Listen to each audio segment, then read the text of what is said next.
पढ़ते समय किसका किसका ध्यान भटकता है? अरे ये तो भयंकर क्वेश्चन था। ये सबके सबके साथ बीतने वाला क्वेश्चन है कि हम पढ़ते तो हैं, है ना, चाहते भी हैं हम पढ़ना, लेकिन बैठे बैठे जाने कौन से दिमाग में हम चले जाते हैं, जो सोचना भी चाहिए वह सोच सोच में आ जाता है, और कई सेकेंड कई मिनट तक हम खो जाते हैं किसी और चीज में। सामने है बुक, सामने है, सब लिखा हुआ है, नोट्स भी सामने है, पर कहीं और क्या ख्याल आ जाता है। क्लास में भी बैठे रहते हैं पर ख्याल कुछ आ जाता है, जो अननेसेसरी होता है वह आ जाता है। तो उससे निजात दिलाने का एक तरीका है अपने पास, ताकि आप उस पर वर्क करो।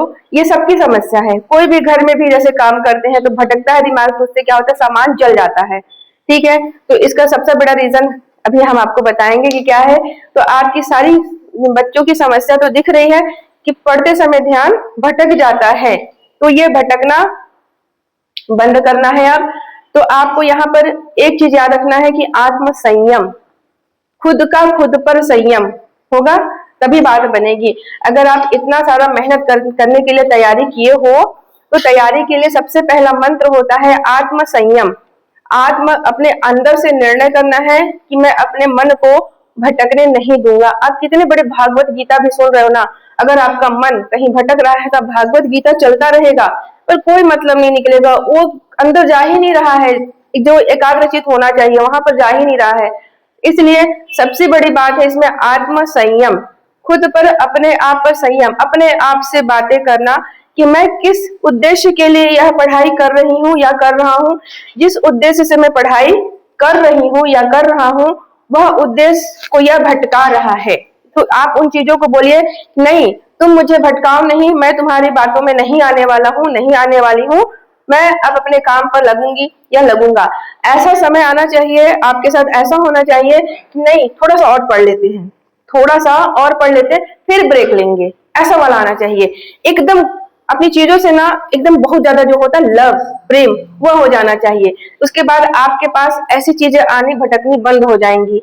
आपको मार्ग मिल रहा है, मार्ग पर चलने का आपको हिम्मत मिल रहा है, लेकिन जो अननेसेसरी चीजें आ रही हैं, किसी का ख्याल आ गया, घर में किसी ने कुछ बोला है वह आ गया, किसी का कुछ काम करना है वह आ गया, उसी में खो गए, आधा घंटा निकल गया।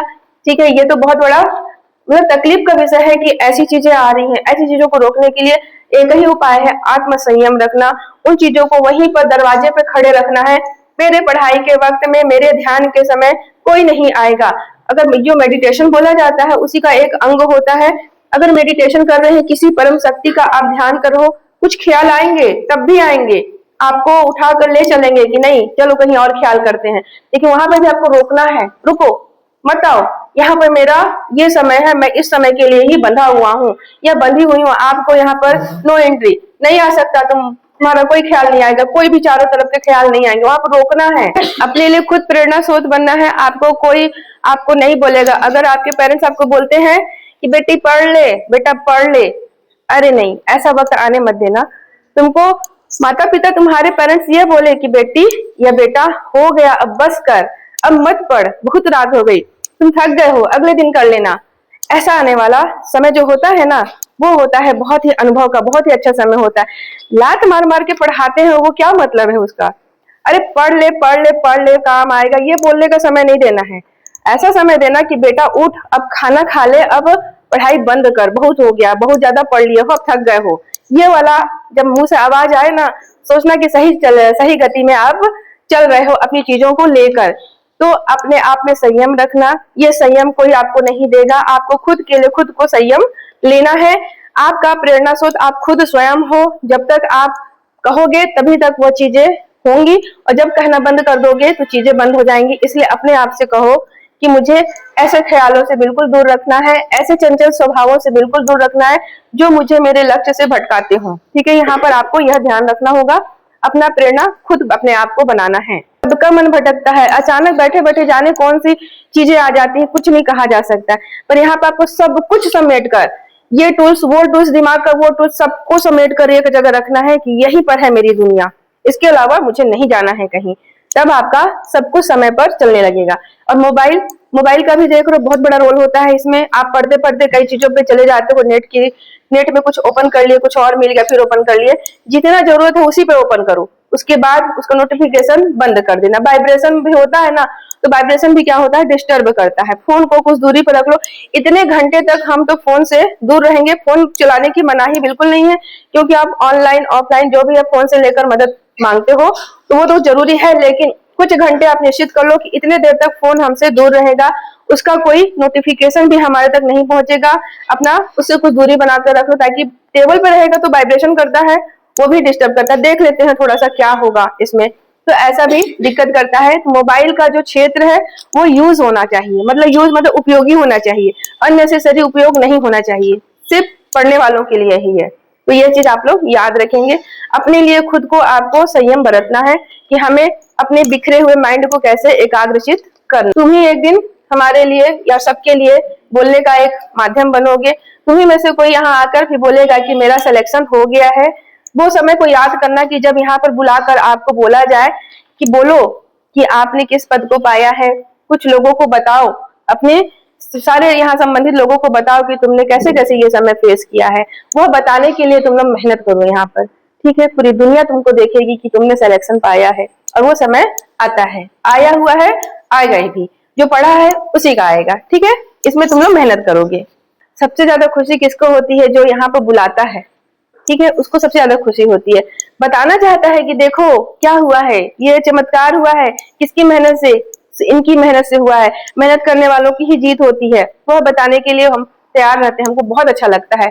मैं उन बच्चों को जो आप दीपावली में देखे थे, घर नहीं गए थे, उनको बताने में इतना अच्छा लग रहा था कि वो दीपावली में गए नहीं। सोचो, आने जाने का जो समय जाता है, वो जो पैसा वेस्ट होता है उसको भी वो किनारे लगे, लेकिन जो आने जाने का 2 दिन लगता है, वो पास में वीरपुर का रहने वाला बालक है, वो भी नहीं गया। कहता है कि मुझे जरूरत ही नहीं महसूस हुई। तो ये सबके साथ नहीं है, लेकिन कुछ लोगों के साथ तो है ना। सब लोग तो जाओ, ऐसा मना नहीं है कि सब लोग नहीं जाओगे, लेकिन कुछ लोग ऐसा सोचते हैं। संत महात्मा का थिंक कुछ अलग रहता है ना, और कुछ लोगों का एक थिंक अलग रहता है। तो कुछ लोग अलग अलग कैटेगरी के होते हैं, तो सबके अनुसार यहाँ पर बात बनती है।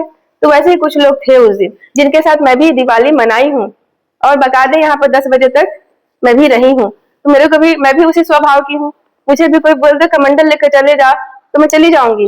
लेकिन कमंडल का मतलब क्या है, जीवन में रहते ही तो संन्यास ले सकता है आदमी, उसके लिए वन को गमन जाना जरूरी नहीं है ना। 4 आश्रम है ना, ये शुरू वाला ब्रह्मचर्य, गृहस्थ, वानप्रस्थ और ये सब संन्यास है ना।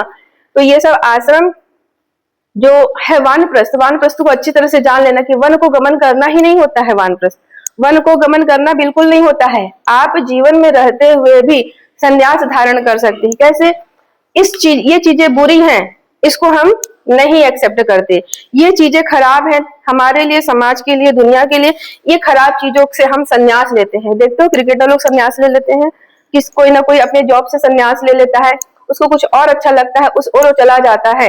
कई लोग यहाँ पे स्वामी आत्मानंद को देखे हो, वो क्या थे, वो अपने जीवन से, वो गोल्ड मेडलिस्ट, सोचो, वो बच्चा जो आत्मानंद तुलेंद्र थे, वह बच्चा अपने माता पिता नरेंद्र देव वर्मा के भाई, वो सोचो अपने बीच से वो कैसे संत बन गए। ये व्यू होता है, जो मुझे दुनिया से कुछ अलग ही सोचना है। एक अपने स्वभाव में जो मुझे पसंद खोजता है आदमी कि मुझे पसंद क्या है, उस पसंद को देखकर वो निकल जाता है। तो ये जो स्वभाव होता है, उसके लिए वन को गमन होना ही संन्यास नहीं बोला जाता है। अपने जीवन में रहते हुए भी खराब काम नहीं करना, अच्छी चीजों को पकड़ लेना, दुनिया के लिए हितकारी हो जाना, एकदम सामुदायिक सार्वजनिक स्वभाव का हो जाना, और किसी के हित के लिए काम करना चालू करना, वह भी होता है संन्यास। उसको ही वानप्रस्थ में लिया जाता है। उसके बाद तो एक तो अलग ही होता है, जो एकदम चले जाते हैं महात्मा लोग नदी किनारे, हिमालय में चले जाते हैं। वो एकदम अंतिम चीज होता है, जब एकदम ही अछूता रहे आदमी। लेकिन जिंदगी में रहते हुए भी, सबके बीच में रहते हुए भी आप संन्यास धारण कर सकते हो, यह भी पॉसिबल है।